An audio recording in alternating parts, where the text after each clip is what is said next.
The sun hovered low over the Texas plains, bleeding into the horizon like a wound that wouldn't close. Dust rolled across the land, kicked up by a lone horse whose hooves beat a steady rhythm against the earth. Jesse Cade, draped in a tattered canvas duster and a hat pulled low against the wind, rode without hurry. He wasn't a man pressed by time. He was a man pressed by ghosts. The Civil War had ended 10 years ago, but it hadn't ended in Jesse. He carried the war with him, in his silence, in the way he stared too long at empty roads, in the weight of a silver locket tucked into his breast pocket. It had belonged to her. He hadn't spoken her name in years.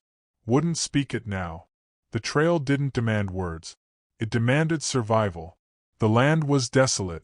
No birdsong, no ranch smoke in the air. Just the long whine of wind across a gully and the occasional bark of coyotes echoing off sun-baked rock. Jesse preferred it that way. He didn't trust people anymore. Towns bred trouble. Trouble reminded him of blood.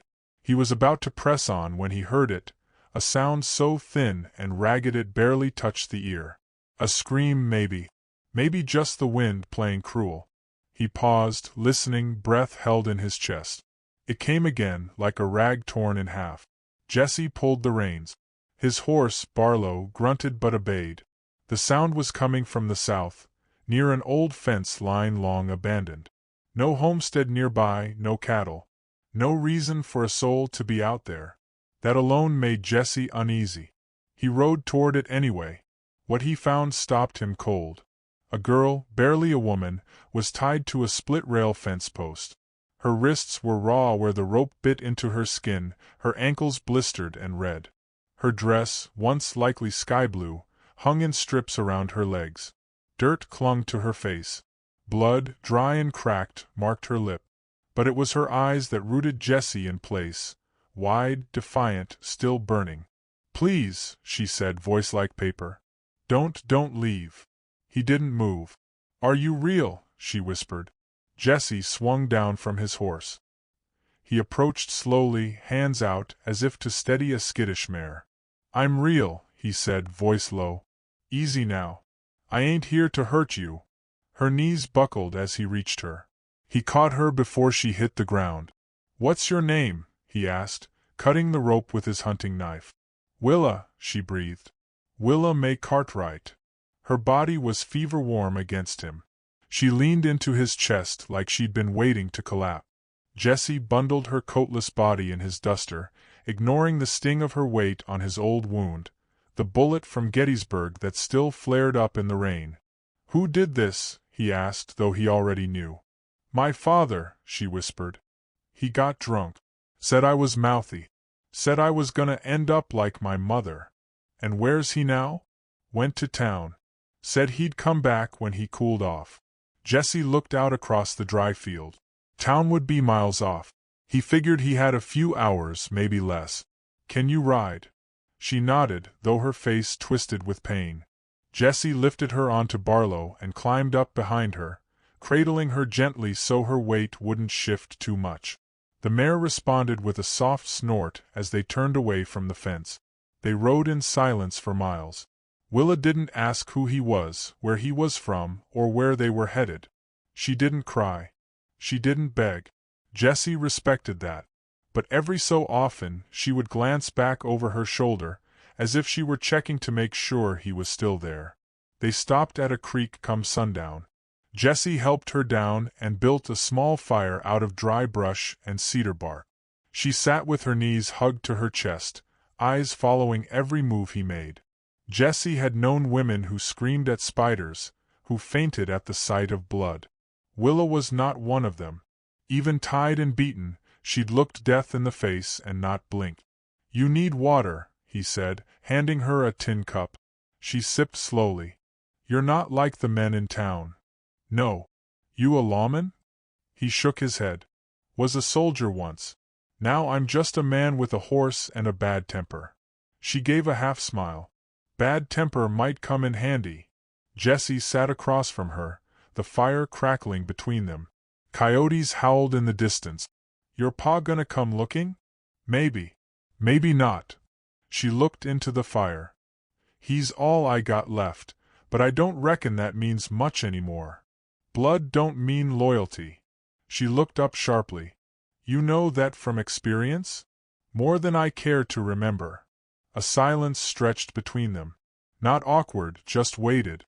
Jesse added another stick to the fire, his mind already calculating their next move. They couldn't stay long. If her father came with men, there'd be trouble.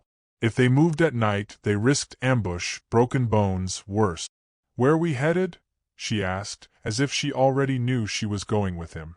There's an old canyon a day's ride from here, he said. Used to be a mining camp. Abandoned now. We can hole up there a spell. Rest your legs. She nodded once. And after? Jesse didn't answer.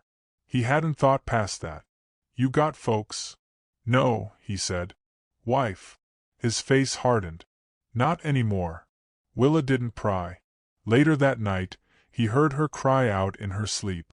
A sharp, strangled noise that sounded like a mix of rage and terror.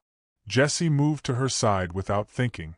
She was tangled in the blanket, breath hitching, tears carving tracks down her dusty cheeks. Easy, he said, kneeling beside her. You're safe. Her eyes snapped open, wild, unfocused. Don't let him take me, please. I'll be good.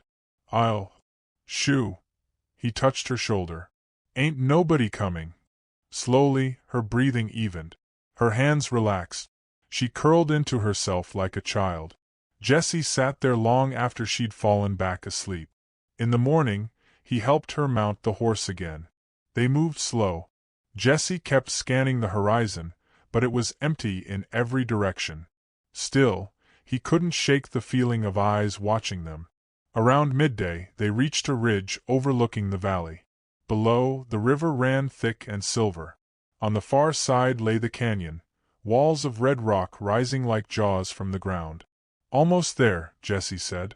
Willa didn't respond. She was pale, swaying slightly in the saddle. Fever. Jesse cursed under his breath. She needed rest, warmth, food. He urged Barlow on, driving the horse down the slope. The canyon swallowed them whole. The air was cooler here, the wind quieter. Jesse found the remnants of the old camp, just a stone foundation, a half-collapsed lean-to, and a rusted stove buried in weeds. He helped Willa down. She sagged against him, whispering something he couldn't catch. Just a little longer, he said. You did good. He laid her down inside the lean-to, propped her head with his bedroll, and fed the fire. He boiled water, mixed herbs he carried for wounds, and coaxed her to drink. When she finally opened her eyes again, they were softer. Why'd you stop? Say again. When you heard me, she whispered. You could have kept riding. Most men would have. Jesse looked away.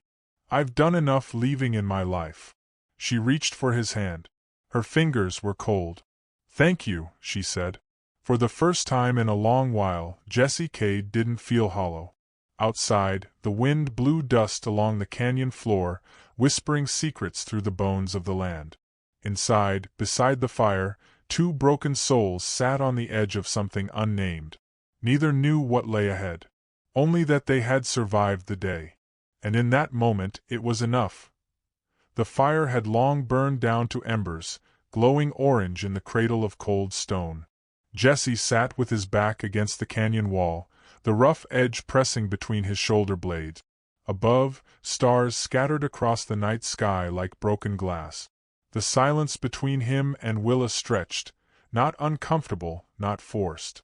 Just there, as if words might shatter something fragile between them. Willa lay wrapped in his duster near the fire, her skin still clammy from the fever. Her breath had evened out. No more murmurs. No more twitching. Just quiet sleep. He watched her for a moment longer before pulling out the locket from his pocket, its hinge worn from years of opening. Inside, a sketch, faded but still haunting. A woman's face, caught in half a smile.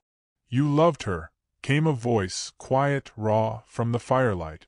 Jesse looked up. Willa was awake again, her eyes catching the glint of silver in his hand. Yeah, he said, voice low. Long time ago. What happened?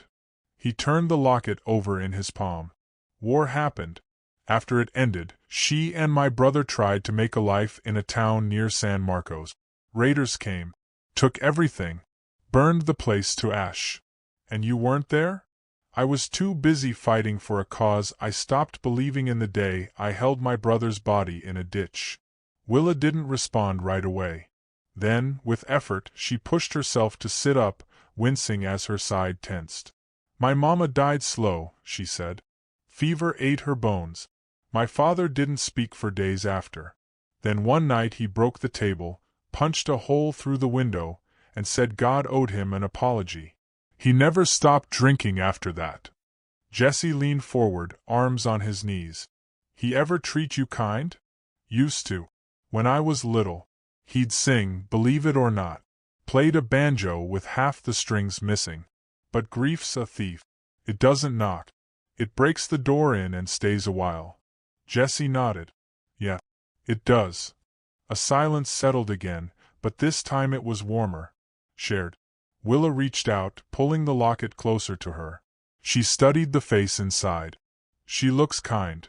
She was fire, Jesse murmured. Told me I had a hero complex and a mule's pride. Said if I didn't learn to speak instead of brood, I'd die with my heart locked up tight. Smart woman. Too smart for the likes of me. She smiled faintly and handed it back.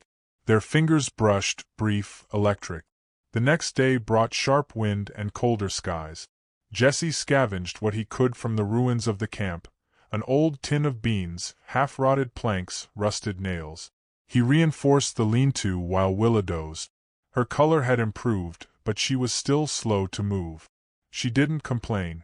By mid-afternoon, clouds gathered like bruises over the ridge. Jesse knew a storm when he saw one. He secured the horse beneath a rock overhang and built a second fire inside the lean-to, stoking it with dry juniper and pine needles. You always travel alone? Willa asked, her voice stronger now. Mostly. Ever get tired of it? He paused, adjusting the fire. Tired of the noise in my own head sometimes. But being alone's safe. She tilted her head. Safe's just another word for numb. Jesse looked at her, eyes narrowing. You always that sharp? Only when I'm scared. The wind picked up, howling through the canyon like a banshee. Jesse stood and peered out into the dusk. Clouds had swallowed the last light. Then he heard it, a rustle behind the fire, near the rock. Not wind. Something heavier. Deliberate. Willa, he said, voice sharp. Stay here. He stepped around the lean-to, hand instinctively going to the colt on his hip. From the darkness emerged a pair of glowing eyes, low to the ground, pacing. A mountain lion. Young, lean, desperate. Storms often drove predators down into the lowlands. This one had caught their scent. It growled, crouching low. Jesse raised his gun, finger poised. The lion sprang forward. The shot cracked the silence, echoing off the canyon walls. Jesse fired again, once, then twice more. The beast tumbled in the dust, kicking once before going still. Jesse stood motionless, listening for more movement, breath tight in his chest. Nothing. He returned to the shelter. Willa's eyes were wide, hands clenched in her lap. It's dead, he said. You're bleeding, she pointed. He looked down. A shallow gash along his forearm, likely from a broken claw. Just a scrape. She didn't ask. She reached for her small canvas satchel and pulled out a folded cloth, a bottle of something clear, and thread. Her hands trembled but moved with purpose. Sit, she said. He sat. She cleaned the wound, then threaded the needle with a sharpness that suggested practice. As she worked, Jesse watched her face, how her mouth tightened in focus, how her hair kept falling into her eyes. You've done this before. Papa used to get into fights. Someone had to patch him up. The stitch tugged. Jesse didn't flinch. When she finished, she tied the thread with a quick knot. There. Good as new. Thanks. You saved me, she said. This evens it up some. He met her eyes. We're not keeping score. That night they sat closer to the fire. Willa took the last bite of beans and licked her spoon clean with the hunger of someone who knew what starvation meant. She curled her feet beneath her and leaned against the rough timber post. "You think it's possible?" she asked. "What is?" "To start over. Just burn it all down and start clean?" Jesse thought of the fire, of the woman in the locket, of the war, of the boy he once was. "I think some people are born to carry ashes," he said. "But that doesn't mean they can't plant something new in him." Willa nodded slowly. "I want to leave this place. Not just this canyon. All of it. Texas. My name. My memories. I want to disappear and become something else." Jesse stirred the fire, his voice quiet. "Maybe you don't need to disappear. Maybe you just need someone who doesn't expect you to be what you were. And maybe you need someone to help you stop punishing yourself." They didn't speak for a long time after that. The fire dimmed. Jesse pulled his coat tighter around them both as the wind battered the rocks. She rested her head against his shoulder. He didn't move. For the first time in years, Jesse Cade didn't dream of gunfire or screams. He dreamed of a road stretching wide beneath a cloudless sky, with 2 horses and a single trail to follow. The next morning, the sun broke over the canyon, painting everything gold. Willa was already awake, gathering water from the stream. Her movements were stiff but steady. She was healing. She was trying. Jesse joined her, kneeling to splash cold water over his face. She handed him a strip of dried meat from what little supplies they had. "Storm passed," she said. "Yeah. You think he'll come looking?" "Your father." Jesse's jaw clenched. "Maybe. He knows this land. Then we should move." Jesse looked at her, taking in the resolve in her posture. "We will." As they packed their things, a hawk circled above the canyon, its cry sharp and final. They mounted the horse, Willa in front this time, reins in her hands. She looked over her shoulder at Jesse, eyebrows raised. "You trust me to steer?" "I trust you to burn the whole damn trail if you have to." She grinned, and for a moment, the shadows in her eyes lifted. They rode out, leaving behind the ashes of the old camp and the bones of last night's lion. The canyon narrowed, then opened wide into the wilderness. Neither of them spoke, but Jesse knew something had shifted. He had come into the canyon with nothing but loss and silence. He was leaving with something harder to define. Something like hope tempered by fire. And whatever lay ahead, he would face it with her. The trail bent west, winding through scorched juniper and brittle scrub. Dust kicked up behind the horses' hooves, dancing in the fading light like smoke from a ghost town fire. Jesse rode silent behind Willa, one hand on the reins, the other resting near the pistol at his side. Each mile brought them deeper into a land neither fully understood, unmarked territory where maps lied and memories weighed heavier than bullet. By the 4th day, they'd crossed the ridgeline into old Mescalero territory. The air there felt different, still, unwatched but not unseen. Jesse had passed through once, years back, and never forgot the way the wind carried whispers if you sat still long enough. He'd buried a man out here, one he'd once called friend. They set camp beneath a sandstone arch, the sky bruised with twilight. Willa moved easier now, faster, more sure-footed, but Jesse noticed how she still flinched at sudden movement, how her eyes darted toward shadows as if expecting a familiar ghost to step out of them.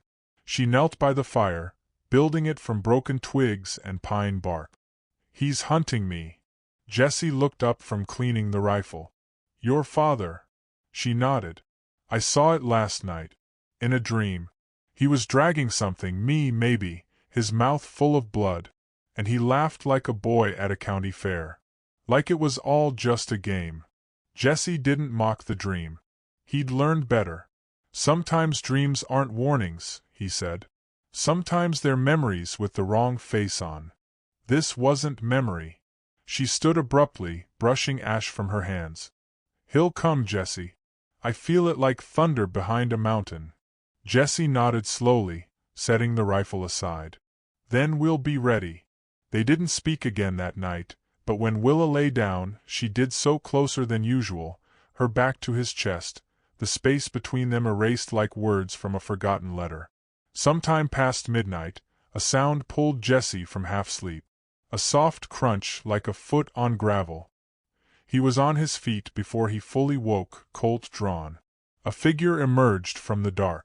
Not the girl's father. Not a raider. This one moved differently, quiet, composed. Shadows clung to his silhouette like second skin. Jesse raised the pistol, eyes sharp. "Don't move." The figure stopped, lifting his hands, palm out and easy. "You're far from the path, Ghost Rider," the stranger said, voice deep and smooth, tinged with the accent of the desert tribes.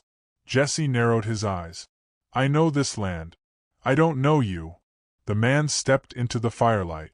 He was tall, his face carved from stone and time, scarred down one cheek, eyes like clouded quartz.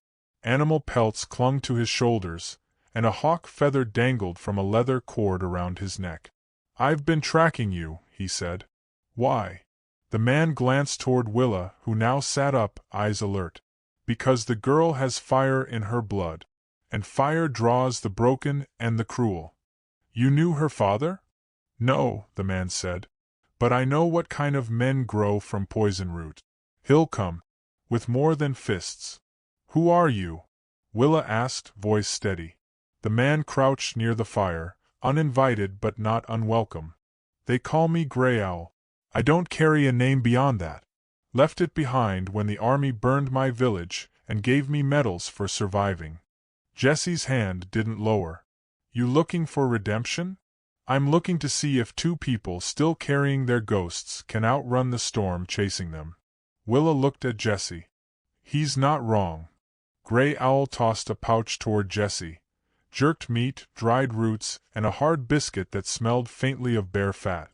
A gesture of truce. "Eat." "At first light we move," Grey Owl said. "This place is not a sanctuary. It's a signal fire." As dawn crested the ridge, they broke camp. Jesse allowed Grey Owl to lead, though every inch of his skin itched with suspicion. The man moved with uncanny ease, always 10 steps ahead, hearing things neither Jesse nor Willa caught. By midday, Jesse finally asked, "Why help us?" Grey Owl didn't turn around. "Because I've seen what happens when good people don't make it out. The land remembers. The bones don't forget." Later that evening, they reached an old adobe ruin nestled beneath a cliff wall. Grey Owl said it had once been a trading outpost, long abandoned but solid. The girl could rest. The men could prepare. Inside the structure, moonlight bled through the broken roof. Jesse and Grey Owl laid their weapons on the stone table, rifles, knives, rope, flint, and powder. Tools of survival. Tools of last stands. "You planning to stay through this?" Jesse asked. Grey Owl studied him. "I don't plan anymore. I follow what's true. You think she's just a girl running from a drunk." Jesse looked toward Willa, sitting against the far wall, patching a tear in her boot. "She's more than that," Grey Owl continued. "The kind of spirit that draws ruin or change, depending who walks beside her." Jesse said nothing. That night, Grey Owl kept first watch. Jesse dreamed of fire again, not war this time, but a cabin warm, safe. Willa stood at the window, laughing at something unseen. He wanted to walk through the door, but his feet wouldn't move. He woke to the smell of smoke. Not campfire. Gunpowder. Jesse was on his feet before his senses caught up. Grey Owl stood by the door, silent and ready. Outside, bootstep. More than one. 5 or 6. Willa was already crawling toward the far corner, cradling the rifle Jesse had taught her to use just 2 days before. "They came sooner," Grey Owl muttered. A voice called out in the dark, loud, drunk, slurring. "Liza, girl. You got something of mine, and I come to collect." Her father. Jesse clenched his jaw. He brought men. Traitors. Drifters. People who'd follow anyone with liquor and promise of blood, Grey Owl said. Jesse turned to Willa. "You ready?" She nodded. "I won't let him take me back." Jesse looked at Grey Owl. "We hold the doorway. They'll try to flush us out." Gray Owl moved like a shadow, drawing a curved blade from his belt. Then we become stone. Let the river break against us. The first shot tore through the upper wall, splintering brick. Jesse returned fire, 2 quick bursts. One man dropped, howling. The others scattered. Chaos followed. Muzzle flashes lit the night like fireflies. Gray Owl darted from shadow to shadow, silent and deadly. Jesse held the line, pressing back every charge. Then, silence. The kind that hums too loud in the ears. Jesse stepped into the doorway, heart racing. Smoke clung to the air. Shapes in the dust. And there, staggering, her father. A broken bottle still clutched in his left hand, pistol in his right. He was bleeding from the shoulder, eyes wide with hate and madness. "Girl," he screamed. "You think you can run? You think anyone else'll want you once they know what you are?" Willa stepped into view behind Jesse. "I know what I am," she said, voice like flint. "And I know what you are, too." He raised the gun. Willa didn't flinch. But Jesse stepped between them. The shot fired. And Jesse dropped to one knee.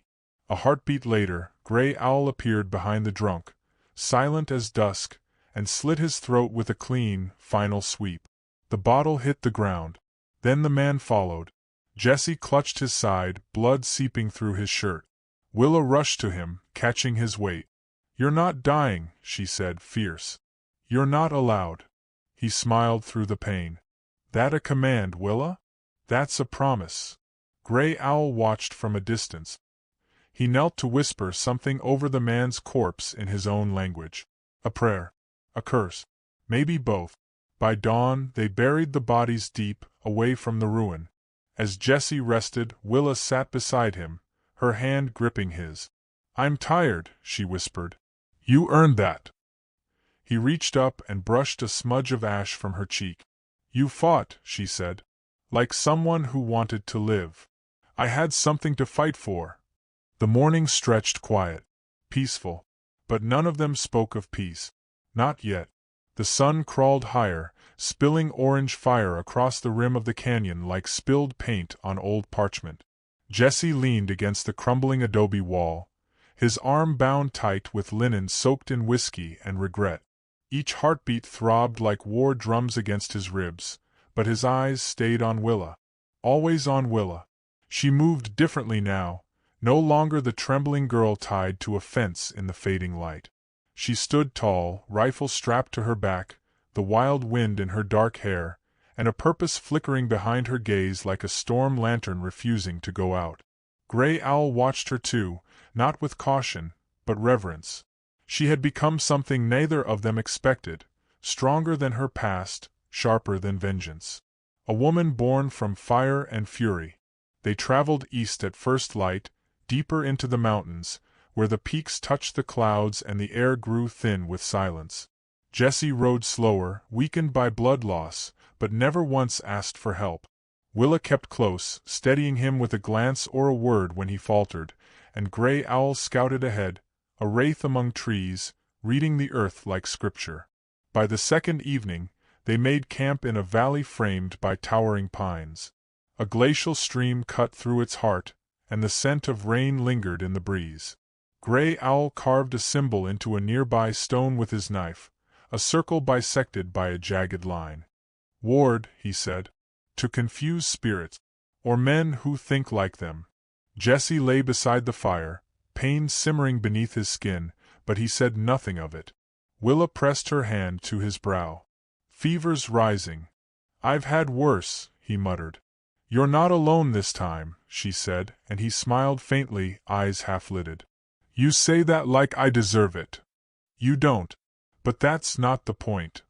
She leaned in, brushing a kiss against his forehead, a soft, fleeting thing, and Jesse closed his eyes, not from exhaustion but peace. Something rare. Something earned. But peace, like morning mist, never lingers in places where blood has been spilled. They heard the echo of hoofbeats before dawn, faint, distant, then growing louder, sharper. Not one rider. Many. Gray Owl was already up, eyes narrowed toward the ridge. Not his men. Others. Hired. Trained. Jessie sat up, wincing. Bounty. Worse. Mercenaries. Willa gripped her rifle. He had time to send for others before he came. In case he failed. He did, Jessie said. But vengeance has long fingers. They rode hard, east through the pines, then up through a rocky pass that wound like a serpent around the mountain's bones. The riders followed swift and relentless, a dark smear against the horizon. At midday, storm clouds rolled in, low and heavy. Thunder cracked like distant cannon fire, and lightning carved scars across the sky. Gray Owl halted at the peak of the pass.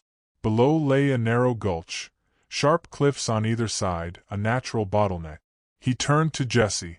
"You want a last stand?" he asked. "This is where legends are made." Jessie looked at Willa, and she nodded before he could speak. "No more running," she said. Gray Owl smiled, just slightly, like a man remembering something he hadn't allowed himself to in years. They set traps along the ledge, buried snares, crumbled stone, logs to roll when the time came. Then they waited. Jessie leaned against the rock face, pistol reloaded, knife strapped to his thigh. Willa crouched beside him, fingers tight around the rifle. Her breath slow, eyes steady. "Scared?" he asked. She shook her head. "I was. Not anymore. You changed. So did you." They held each other's gaze, and in that moment, the storm ceased to matter. The thunder, the blood, the ghosts behind them, none of it reached inside the space they had carved from fear. The riders came in the late afternoon, just as the sky began to weep. They didn't call out, didn't announce their arrival. These were men who didn't believe in warnings. They believed in kill shots and quick exit. The first of them fell into Gray Owl's trap, snapped up by a loop of rope and slammed into the canyon wall. The second took a bullet to the chest, Jessie's aim still true despite the fever. Then came the chaos. Gunfire tore through the pass, echoing like cannon blasts. Rain poured in sheets, turning dust to mud. Willa fired again and again, her shoulders firm, eyes unblinking. Jessie moved with the fury of a man who had nothing left to lose and everything worth dying for. One man broke through the line, tattooed, fast, and mean. He rushed Willa, blade in hand. Jessie cried out, tried to get to her, but she was faster. She dropped to one knee, fired once. The man jerked, stumbled, fell at her feet. She didn't flinch. "Don't touch me," she whispered, voice shaking. "No one touches me again." Gray Owl fought like a ghost, silent, precise. Two blades danced in his hands, red with stormlight and blood. His face was stone. His movements were poetry. But they kept coming. One by twos. Until the air stank of gunpowder and iron. Until Jessie ran out of bullet. Until Gray Owl dropped to one knee, a wound bleeding down his side. Until Willa screamed, rage, grief, fear, all braided into one. Jessie stood, shaking, broken, and braced himself against the rock wall. Then he stepped forward. No more hiding. He grabbed a burning stick from the fire they had set behind them, the fallback blaze meant to signal the final retreat, and hurled it into the stacked brush beside the cliff wall. Fire leapt skyward. The dry mountain caught like tinder. Flames roared, smoke curling like fingers around the pass. The riders halted, confused, coughing, panicking, and in that moment Gray Owl stood once more, pulled his blade from the earth, and charged. Jessie followed. They fought not like men expecting to survive, but like men unwilling to let others die in their place. The last mercenary fled, half-burned, stumbling, screaming curses into the storm. And silence returned. Gray Owl collapsed beside the ledge, breathing heavy. Jessie dropped beside him, blood soaking his shirt, barely conscious. Willa knelt between them. "You're both insane," she said, tears mingling with the rain. "No," Jessie rasped. "Just tired of running." Gray Owl reached up and touched Willa's shoulder. "You have fire in your bones, girl. Don't let it burn you. Let it guide you." He handed her something small, a carved totem, smoothed by time. "Keep it, so the land remembers your name." Then he leaned back, eyes closing, a whisper in his native tongue the last thing he spoke. Willa cradled Jesse as the fire crackled behind them, keeping the night at bay. His skin was cold, his breathing shallow. "You stay with me," she whispered. "You stay, Jesse. I'm not finished loving you yet." His hand twitched, then settled over hers. And though the night was long, and the sky above them burned with flame and storm, morning came. Soft, golden, warm. Jesse lived. Gray Owl did not. They buried him beneath the stone marked with his symbol. No words. Just the wind, the fire, and the promise of memory. Willa and Jesse rode out a week later. His arm still bound, her eyes sharper than before. They didn't speak of what was behind them, only what lay ahead. The world was still broken, still cruel, but now they had each other. And in the land where the sky burns, sometimes, just sometimes, that was enough.